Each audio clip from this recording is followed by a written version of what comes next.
l'idée d'avoir un passeport sanitaire, je trouve étonnant qu'un certain nombre de gens, ceux qui sont souvent très répressifs et contre la racaille, etc., se comportent comme des racailles en disant pas de masque, je change la Philippot, ou des gens comme ça, qui ont activé d'ailleurs une campagne contre moi sur le net quand j'ai fait savoir effectivement que j'étais pour le pass sanitaire, en disant mais vous avez bien sûr le droit de contaminer les gens, il n'y a aucun problème, vous pouvez aussi quand vous avez le sida avoir des rapports sexuels avec des gens non protégés, c'est un droit, allez-y, et estimer qu'effectivement vous avez une jeune fille qui vous plaît, vous avez le droit de la violer, mais cette façon de concevoir que le droit de nuire est un droit me sidère.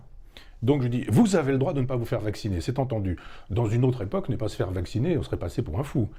Vous avez le droit de ne pas vous faire vacciner. Mais la société a le droit de dire, mais, puisque vous ne voulez pas protéger les autres, la société va se protéger de vous.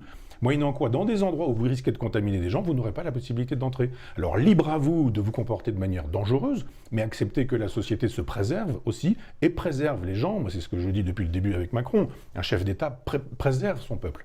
Il n'expose pas son peuple. Et cette idée qu'on devrait pouvoir exposer le peuple, si on roule sur la route à moins de 130, à 130 sur une autoroute, c'est exactement la même chose. On ne va pas dire, mais enfin, ma liberté, j'ai bien la liberté, j'ai une voiture qui roule à 250, j'ai bien le droit de rouler, et puis j'ai bien le droit de rouler ivre-mort. Et puis j'ai bien le droit de rouler c'est ce que après, vous reproche, après avoir bu. C'est ce que vous reprochent certaines personnes dont on a lu les commentaires. Ils disent, mais Michel Onfray, que l'on pensait comme étant assez proche des libertés, finalement, peut être liberticide. Non, parce que les libertés chez ces gens-là, c'est le pouvoir de nuire. Il n'y a pas de liberté de violer. Il n'y a pas de liberté de voler, il n'y a pas de liberté même pour moi d'insulter, il n'y a pas de liberté de conduire ivre-mort, il n'y a pas de liberté de couper la tête des gens, il n'y a pas de liberté de dire que les chambres à gaz n'ont pas existé ou je ne sais pas quoi. Il y a un moment donné où la liberté, c'est pas la licence. Les gens ont l'impression, parce que c'est quand même sidérant, mais au XVIIIe siècle, quand il était question de liberté, eh ben, c'était la liberté de Rousseau, c'était la liberté de Voltaire, c'était la liberté de Montesquieu, et on se battait là-dessus. Est-ce que l'obéissance à la loi qu'on s'est prescrite est liberté, comme le dit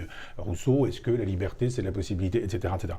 Hier, qu'est-ce que j'ai vu en terrasse? Des gens qui disaient, moi, ma liberté, c'est quoi? C'est de boire des coups? C'est de me faire une toile?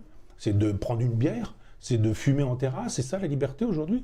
Et de dire, ah non, moi je suis là, je vais rester là 3 heures de toute façon, je suis là depuis 4 heures, c'est possible jusqu'à 21 h, vous, ah ben non, il n'y a pas de place pour vous, ça fume, c'est pas ça la liberté. Je crois que les gens confondent aujourd'hui liberté et licence.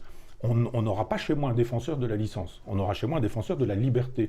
Les gens qui estiment que le pouvoir de nuire c'est une liberté, et qui estiment que quand je dis non, le pouvoir de nuire n'est pas un pouvoir, et c'est du moins pas une liberté, qui estiment que je suis liberticide, ils ont le droit, simplement je pense qu'il y a une confusion mentale chez ces gens-là, qui estiment que la liberté, c'est la possibilité qu'ils avaient quand ils étaient enfants, de pouvoir manger tous les bonbons de la boulangerie, de pouvoir avoir tous les jouets du magasin en disant mais c'est ma liberté, j'y ai bien le droit. C'est une pensée d'enfant roi. C'est une pensée d'enfant roi dans une société d'enfant roi gouvernée par un enfant roi.